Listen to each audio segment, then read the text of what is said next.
Okay, people, let me try and paint you a picture, a mind picture of what Avenue M Bowl looked like, felt like, and smelt like.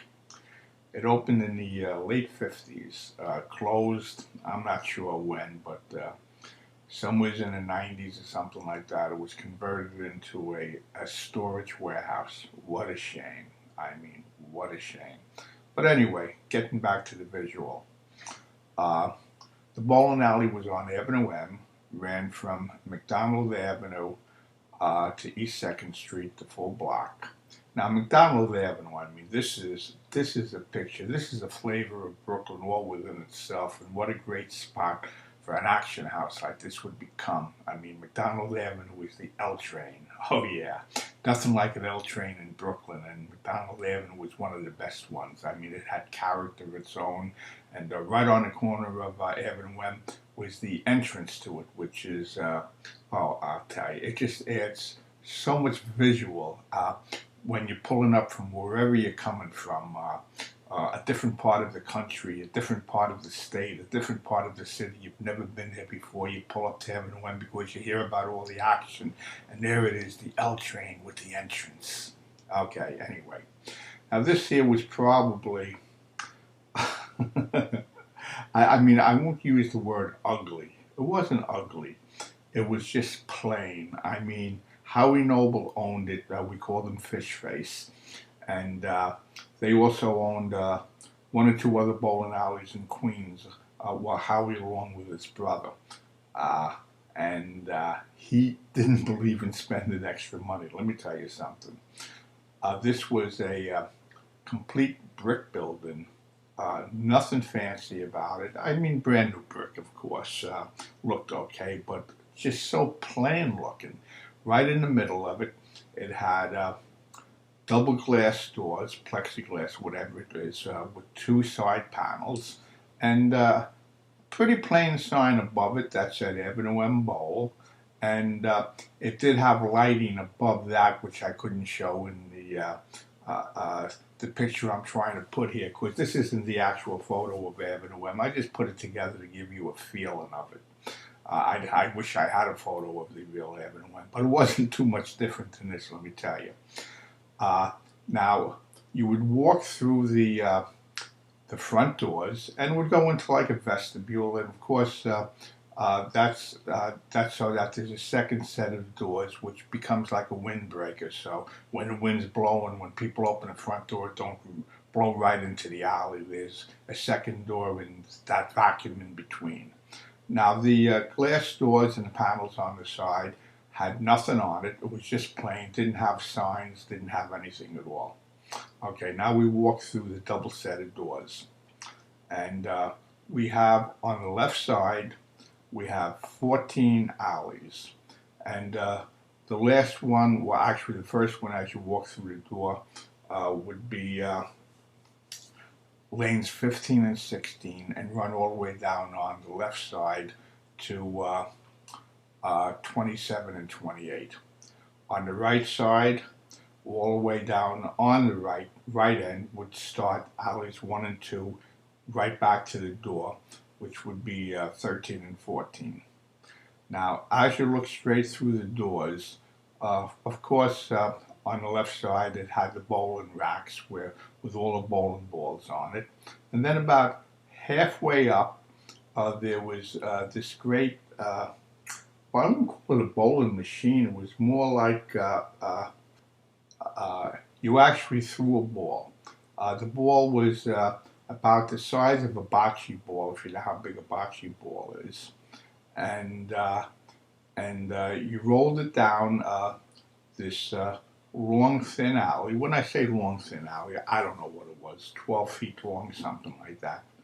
And the pins were down there, and you actually bowled on it. But you actually had a ball, and you bowled on it. And not to brag or anything like that, but this is the one game of bowling that nobody, but I mean nobody, even came close to me.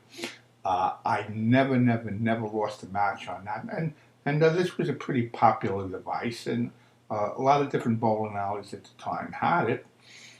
So people came in, when they came into bowl action and we were hanging around or whatever it might be, or just in the daytime, I bowled quite a few games on this for money, and I just ate the competition alive. For whatever reason, I was fantastic on that. Okay, now there was also a couple of benches in the middle, uh, the back of it facing the alleys on the left, and when you sat on it, you would be facing the set of alleys on the right. And this is where Mac and Stoop would hold court many a time.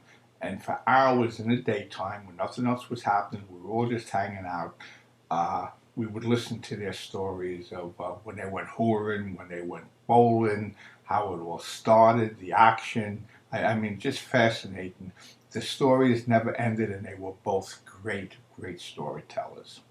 Okay, now in the middle on the right is where they had the desk. It was raised, and probably the width of it, again, just to guess, probably maybe 15 feet wide or something like that. And of course, they had the microphone that they could announce. And this is where they also had the shoes. People that rented the shoes was all right there behind the desk. And then as you walk a little further on the right side would be the staircase, like a double staircase where you could see through each stair, and it was blank in between that, if you know what I mean. And that would be going upstairs, where you would have on the left, the first thing you walk into at the end of that hall would be the locker rooms, and then the entrance to the men's room. Now, if you turned right, down on the other side would be the women's bathroom. But then when you got to as far as you can go after you turned right, there would be the entrance to the lounge. Now, the lounge was the best thing in the bowling alley as far as any kind of class goes. It was almost like a mini nightclub, and it was actually done very nicely with windows on both sides facing the alleys downstairs. So you could sit, have a cocktail. They had a really nice bar you could sit at. And that was the best part of Evan Webb as far as the visual goes. Now back to downstairs. Now, like I said, you could see through the stairs as they were going up, and right behind and underneath the back of the stairs was a bumper pool table. Many, many, many, I mean, this thing here I think was there forever. And the way that would work, whoever was on it would shoot pool against somebody. The loser of that match, if somebody was waiting, would have to give up his spot, and the other person would pay the quarter or whatever it was at the time to play. And then usually there was a bet. You know, sometimes the guys just played for who had to put the quarter in, and the winner kept going. It was like a king of the hill type thing. If you kept winning, you kept going. And then right behind the bumper pool table, we had the food counter, which was the full width of the bowling alley, the back wall, and of course not including the lanes on the two sides, and very plain, just stools in front of a counter. But this was the hub of many, many a great day. For a few years, we had Charlie back there, and Charlie was kind of a strange guy, but he would bet on me, and he would win a lot. Therefore, I never paid for anything. I mean, they had the most fantastic tuna sandwiches. I think it was a combination, because Howie was cheap, of tuna and bonita, but with the mayonnaise, it was the best I ever had, and the pickles were fantastic. Those great dill pickles. So I always ate for free. They had fantastic burgers there too. Really good French fries, and of course the soda. What we would seem to do many, many a times there when we were just hanging out at the lunch counter. Of course, this was the greatest place to shoot the shit, talk about everything under the sun, in the afternoons especially. At night it was always crowded. So I'm talking about basically afternoons. Many a time we would flip coins. There would be three of us, and it would be odd man wins. So we would flip for $1, $2, $5, $10. Sometimes it would really escalate. And again, for some reason, flipping coins, I mean, there's no talent, there's no technique, but I always seem to do well with flipping coins, even back in my school days. Well, pitching coins, that's a different thing. There was a lot of skill in pitching coins, and I lived off of that for a while. I used to take camps to school back and forth in high school from my winners from pitching coins by the food joint right on Brighton Beach Avenue before we would go to school every morning.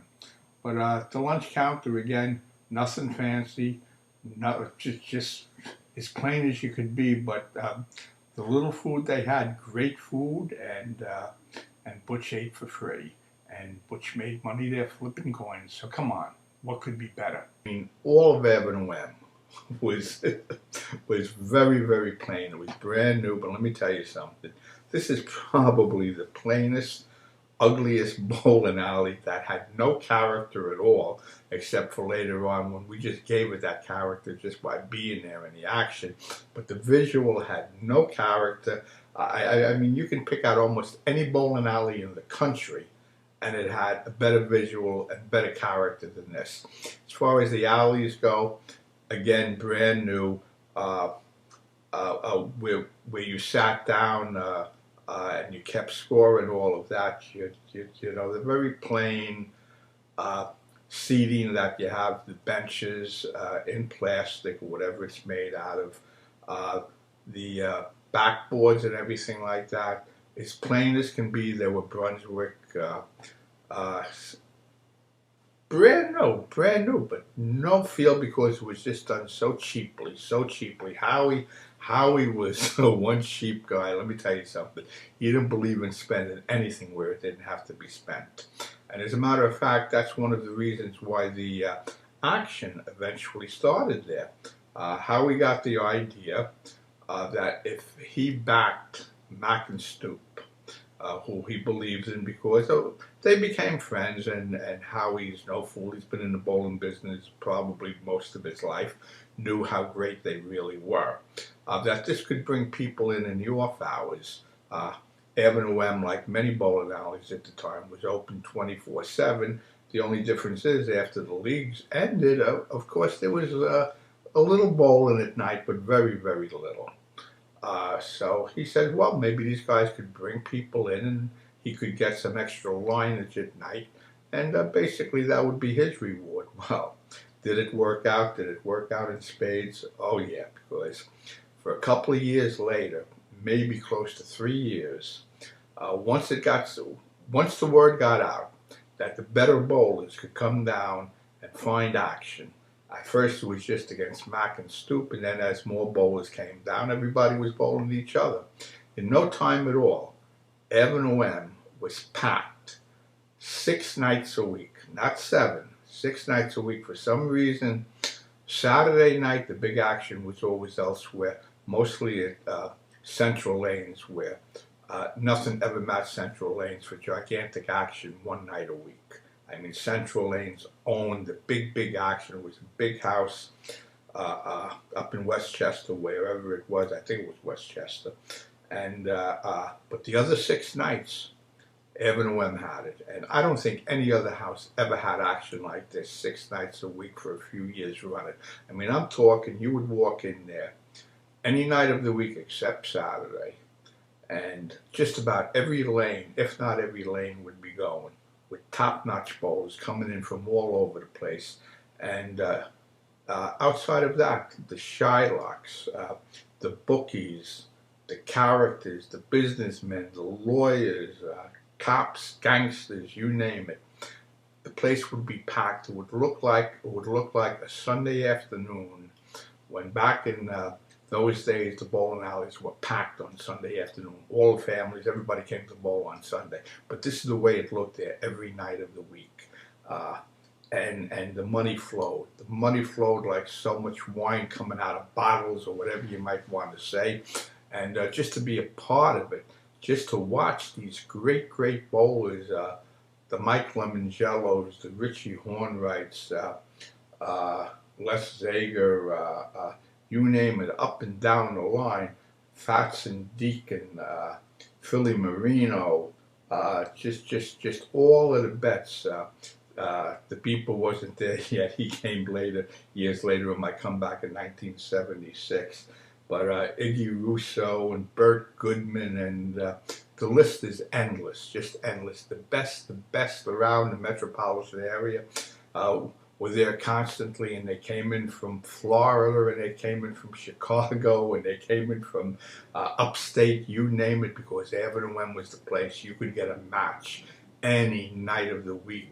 Big time, big money, the whole bit.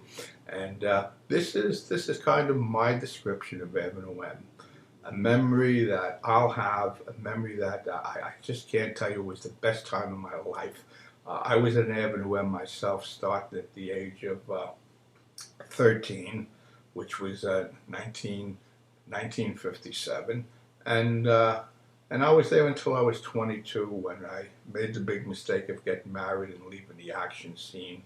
And I was a really good action bowler. I mean, I wasn't one of the tops, but I ruled just about the second tier. You had the great bowlers, which I could bowl with them, but I wouldn't have made money with them. I mean, even though I could compete with them, there was no way to make money up there on that end. But I never bowled against them, because if you do, you get a name as that's where you belong, and you can't get to use in your matches. I bowled in a great division right under that, strong 190 bowlers and up, which back then a 190 bowler was a great bowler. But that's the category that I was able to really do well, constantly win, and I did for years. And I never stepped up to that other arena, because to me it was all about making money, not ego. And I made money, and I lived off of it.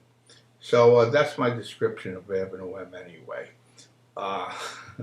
It's like I say, ugly might be the wrong word, just plain, no visual character, no nothing, but one of, if not the biggest action houses of all time, right in Brooklyn, New York, on Avenue M, right alongside McDonald Avenue with that fantastic L train. Butch, over and out.